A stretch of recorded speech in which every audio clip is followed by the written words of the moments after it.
Hello everyone, मैं हूँ अपर्णा अवस्थी। हमारा आज का टॉपिक है प्रेसिडेंट ऑफ इंडिया, जो कि part 5 of the Indian constitution में दिया गया है। पार्ट 5 के चैप्टर फर्स्ट जो है वो आपका एग्जीक्यूटिव से डील करता है और पार्ट 5 किससे करता है? द यूनियन से। ठीक है, नेक्स्ट आता है हमारा आर्टिकल 52। ये जो आपका चैप्टर फर्स्ट है पार्ट 5 का, वो आर्टिकल 52 से स्टार्ट होता है, जो कि कहता है there shall be a president of India. तो शैल बी का मतलब क्या है कि जो इंडिया में ऐसा कभी भी नहीं होगा कि प्रेसिडेंट ना हो। ठीक है, तो जो पोस्ट है प्रेसिडेंट की वो कभी भी खाली नहीं होगी। आर्टिकल 53 बात करता है executive power of the union की।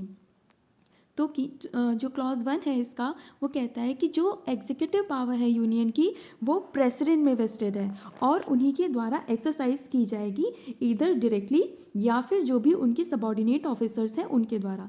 जो सबॉर्डिनेट ऑफिसर्स का मतलब क्या है? जो भी काउंसिल ऑफ मिनिस्टर्स होती है वो बेसिकली होती तो एड एंड एडवाइस करने के लिए ही होती है ना प्रेसिडेंट को, तो वही उनके सबॉर्डिनेट ऑफिसर्स हैं। ठीक है, दूसरा क्या है कि जो प्रेसिडेंट होगा वही supreme commander of the defence forces भी होगा।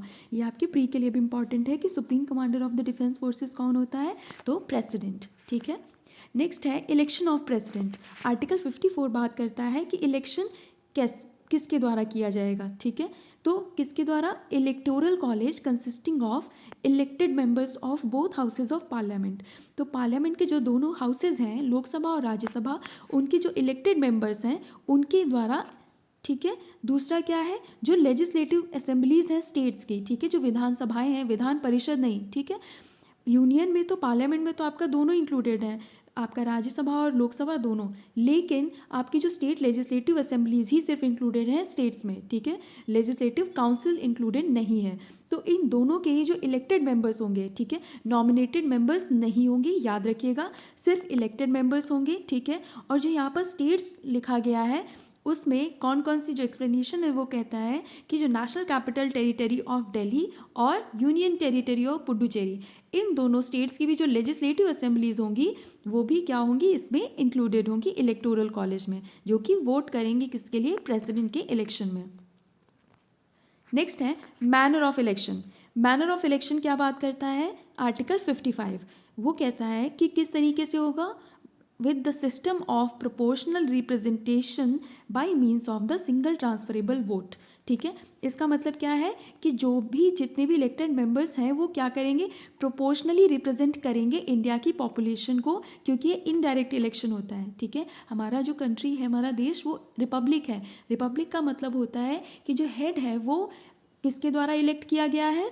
लोगों के द्वारा, by the people of India, है ना। तो लेकिन हम लोग डायरेक्टली नहीं करते हैं, हम इनडायरेक्टली करते हैं। इसी तरह से proportional representation by means of single transferable vote. ठीक है, और जो वोटिंग होगी वो सीक्रेट बैलेट के थ्रू होगी। ठीक है, याद रखिएगा, ये आपका प्री के लिए इंपॉर्टेंट है कि किस तरह से होगा। तो proportional representation by means of the single transferable vote and by secret ballot. Next है आर्टिकल 56। आर्टिकल 56 बात करता है term of office of president, जो कि कहता है कि 5 साल। तो जिस डेट से वो अपने ऑफिस में एंटर करेंगे, प्रेसिडेंट अपने ऑफिस में जिस डेट से एंटर करेंगे उस डेट से 5 ईयर्स। ठीक है, 5 साल। आर्टिकल 57 बात करता है एलिजिबिलिटी फॉर री इलेक्शन। तो जो भी प्रेसिडेंट होंगे इंडिया के, वो ज़रूरी नहीं है कि वो सिर्फ एक ही कार्यकाल अपना पूरा करें, वो दोबारा इलेक्ट होने के लिए भी एलिजिबल होंगे। ठीक है, यूएस में क्या होता है? यूएस में कोई भी प्रेसिडेंट सिर्फ 2 बार ही क्या हो सकता है? इलेक्ट हो सकता है एज प्रेसिडेंट। लेकिन इंडिया में ऐसा नहीं है। इंडिया में कोई भी व्यक्ति एक बार से ज़्यादा कितनी भी बार इलेक्ट हो सकता है एज प्रेसिडेंट। ये कौन सा आर्टिकल बात करता है? आर्टिकल 57। आर्टिकल 58 बात करता है qualification for election as president. ठीक है, तो क्वालिफिकेशन में क्या क्या है?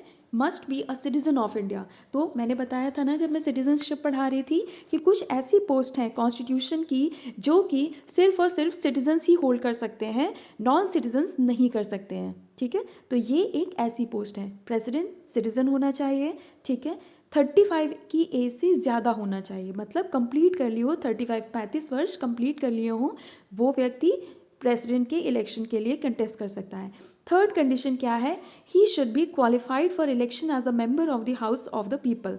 तो लोकसभा का जो मेंबर होता है उनकी जो क्वालिफिकेशंस होती हैं उस व्यक्ति के पास उतनी क्वालिफिकेशंस होनी चाहिए। ये आपके प्री में बनता है ये क्वेश्चन कि कौन सी क्वालिफिकेशन होनी चाहिए, तो as a member of the house of the people. ठीक है। इनएलिजिबिलिटी भी इसी में दी गई है आर्टिकल 58 में। आपका इनएलिजिबिलिटी क्या है कि अगर वो कोई भी ऑफिस ऑफ प्रॉफिट होल्ड करते हैं, कहाँ, या तो गवर्नमेंट ऑफ इंडिया या फिर गवर्नमेंट ऑफ एनी स्टेट या फिर कोई भी लोकल और other authority subject to the control of the state governments. ठीक है। तो या तो सेंट्रल गवर्नमेंट में या फिर स्टेट गवर्नमेंट में या फिर जो भी लोकल या अदर अथॉरिटीज़ इन गवर्नमेंट्स के अंदर आती हैं, उनमें कहीं पर भी अगर वो ऑफिस ऑफ प्रॉफिट होल्ड कर रहे हैं तो वो क्या नहीं कर सकते हैं, वो इलेक्शन के लिए कंटेस्ट नहीं कर सकते हैं। ठीक है, प्रेसिडेंट के। एक्सप्लेनेशन कहता है following offices are not office of profit. कौन कौन से, तो प्रेसिडेंट का ऑफिस, वाइस प्रेसिडेंट का ऑफिस और यूनियन के जो वाइस प्रेसिडेंट और प्रेसिडेंट होंगे वो, और स्टेट की जो गवर्नर्स या फिर मिनिस्टर्स दोनों जगह के, आपके यूनियन और स्टेट दोनों के, और गवर्नर कहाँ के, आपके स्टेट के।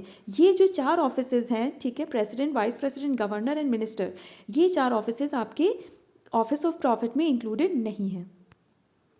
आर्टिकल 59 बात करता है कंडीशंस ऑफ प्रेसिडेंट्स ऑफिस।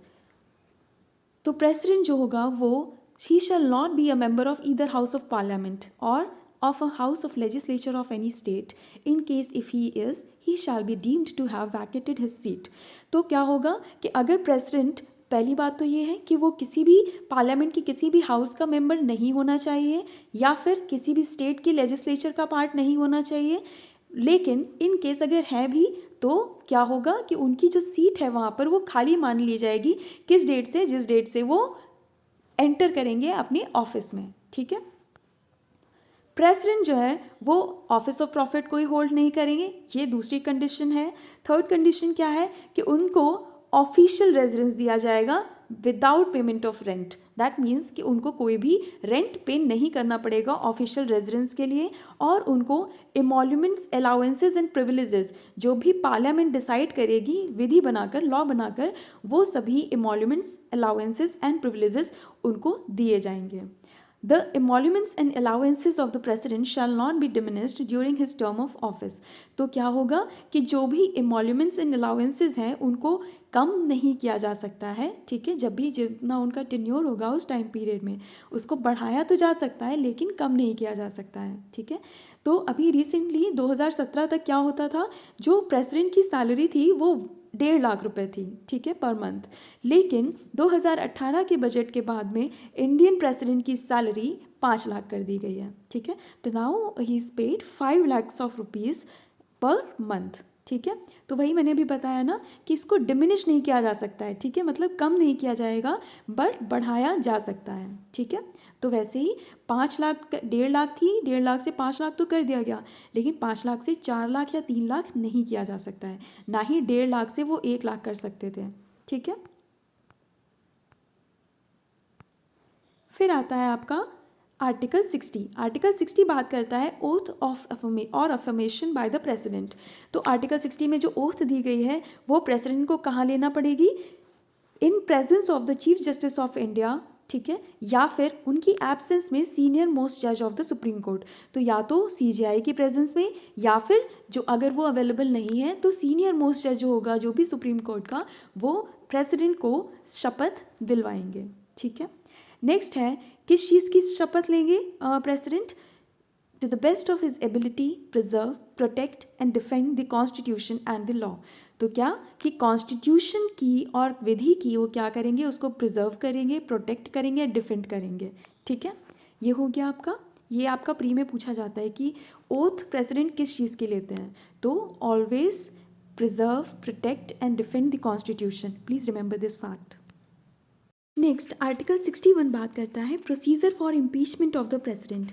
हमने अभी पढ़ा कि प्रेसिडेंट किस चीज़ की शपथ लेते हैं कि वो कॉन्स्टिट्यूशन को प्रोटेक्ट करेंगे, उसको डिफेंड करेंगे, लेकिन अगर वही उस कॉन्स्टिट्यूशन को वॉयलेट करेंगे तो उनके अगेंस्ट क्या किया जा सकता है, इम्पीचमेंट प्रोसीडिंग स्टार्ट की जा सकती है। ठीक है। अब कहाँ की जाएगी, तो ईदर हाउस ऑफ पार्लियामेंट, मतलब जो पार्लियामेंट के दोनों हाउसेज हैं उनमें से किसी भी हाउस में, चाहे राज्यसभा हो या लोकसभा हो, दोनों ही हाउसेज में किसी में भी उनके अगेंस्ट रिजोल्यूशन मूव किया जा सकता है। जो क्लॉज 2 है वो कहता है कि प्रेसिडेंट को रिजोल्यूशन मूव किया जाएगा, उसके लिए एटलीस्ट 14 डेज़ का नोटिस दिया जाना ज़रूरी है, ठीक है। और वो नोटिस कैसा होगा? पहली बात तो इन रिटन होगा, मतलब लिखित रूप में होगा। और कैसे होगा? At least 1/4 of the total number of members of the house, ठीक है। तो 1/4 कितना? जो भी टोटल मेंबर्स हैं, मतलब पूरे जो भी जितने भी मेंबर्स हैं उस हाउस में, जिस भी हाउस में मूव किया गया है, चाहे वो राज्यसभा हो या लोकसभा हो, तो वहाँ के 1/4 मेंबर्स जो होंगे उनके द्वारा उस रिजोल्यूशन को साइन, उस नोटिस को साइन किया जाना ज़रूरी है, ठीक है। और वो नोटिस कितने दिनों में दिया जाएगा? 14 दिनों में, 14 दिन पहले दिया जाएगा उनको, ताकि वो अपनी आगे की प्रोसीडिंग्स के लिए अपना रिप्रेजेंटेशन प्रिपेयर कर सकें, ठीक है। जो रिजोल्यूशन पास किया जाएगा वो किस तरीके से होगा?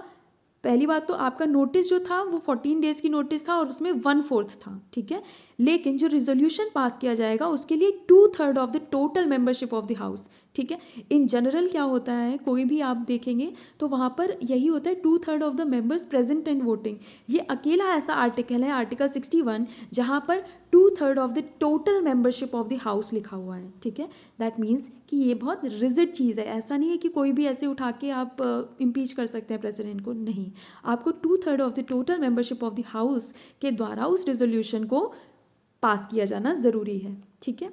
जो क्लॉज 3 है वो कहता है कि अदर हाउस, तो जिस हाउस में अगर लोकसभा में मूव किया गया है तो राज्यसभा, और अगर राज्यसभा में मूव किया गया है तो लोकसभा, जो दूसरा हाउस होगा उसके पास पावर होगी किस चीज़ की? वो इन्वेस्टिगेट करेगा उन चार्जेस को जो भी प्रेसिडेंट के ऊपर लगाए गए हैं, और प्रेसिडेंट के पास ये राइट होगा कि to appear and to be represented at such investigation, कि वो अपने, पहली बात तो अपीयर हो सके, ठीक है। ऐसा नहीं होगा कि उनकी एब्सेंस में वो प्रोसीडिंग्स चलाई जाए, नहीं। वो जो इन्वेस्टिगेशन होगी वो उनकी प्रेजेंस में, मतलब राइट टू अपीयर है उनका, और रिप्रेजेंट भी किया जाएगा ताकि वो अपनी जो भी उनकी बात है उसको कह सकें, तो उनको रिप्रेजेंटेशन का भी राइट मिलेगा। ये आपका एक प्रिंसिपल ऑफ नेचुरल जस्टिस है, ठीक है। अपॉर्चुनिटी ऑफ बीइंग हर्ड, ठीक है, आपने सुना होगा। आर्टिकल 62 बात करता है time of holding election to fill vacancy in the office of president and the term of office और person elected to fill casual vacancy. तो अगर प्रेसिडेंट के ऑफिस में कोई वैकेंसी होती है तो किस तरीके से होगा? फर्स्ट क्या है? अगर वो vacancy expiration of the term of office of president, मतलब 5 साल का जो टेन्योर था वो कंप्लीट हुआ है, अगर इस वजह से वो वैकेंसी आई है तो फिर किस तरीके से होगा? तो जो इलेक्शन होगा वो प्रेसिडेंट के जो टेन्योर पूरा हो रहा है उससे 5 साल के, सॉरी 5 साल नहीं, मतलब जो 5 साल उनके कंप्लीट हो रहे हैं ना, उससे पहले ही वो इलेक्शन कंडक्ट किया जाना ज़रूरी है, ठीक है। मतलब shall be completed before the expiration of the term, यहाँ पे शैल भी लिखा है ना, दैट मीन्स कि ये कंपलसरी है कि उनके रिटायर, मतलब उनका जो एक्सपायर कर रहा है टर्म, उनके टेन्योर से पहले ही दूसरा इलेक्शन कर लिया जाए, ताकि जो नेक्स्ट प्रेसिडेंट है वो इलेक्ट कर लिया जाए, क्योंकि प्रेसिडेंट की पोस्ट खाली नहीं हो सकती है, ये आर्टिकल 52 कहता है।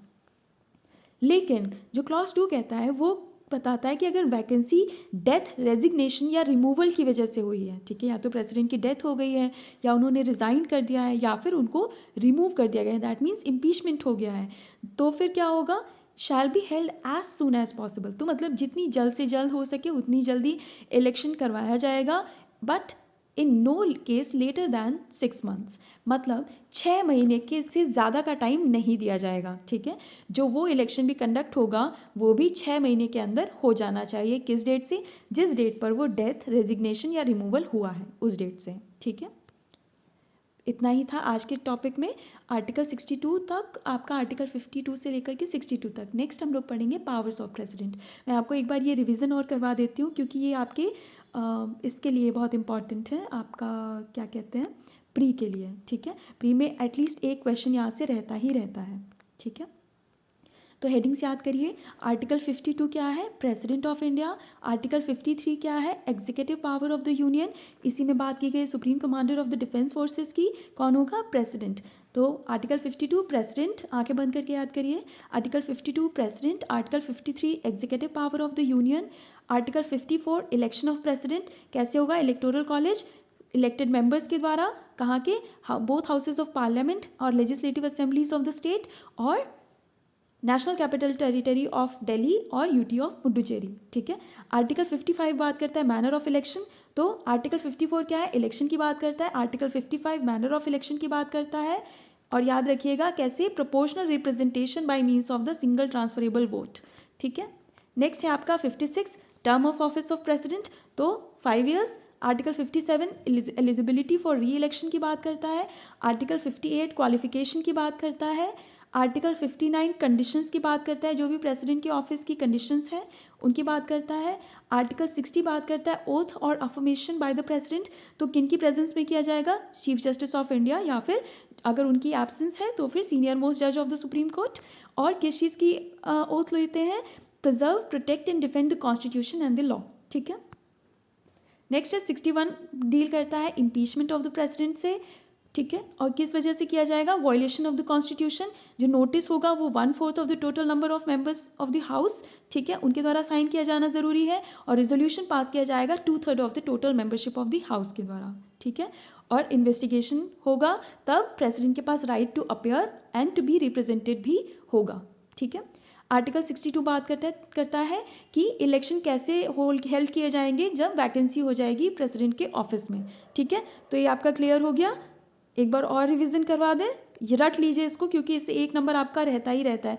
Article 52 president, article 53 executive power of the union, article 54 election, article 55 manner of election, article 56 term of office of president, article 57 eligibility for reelection, article 58 qualification for election, article 59 conditions of presidents office, article 60 oath और affirmation, याद रखिएगा article 60 में oath और affirmation है, article 61 में procedure for impeachment है, तो impeachment कहाँ दिया हुआ है, आर्टिकल 61 में, ठीक है।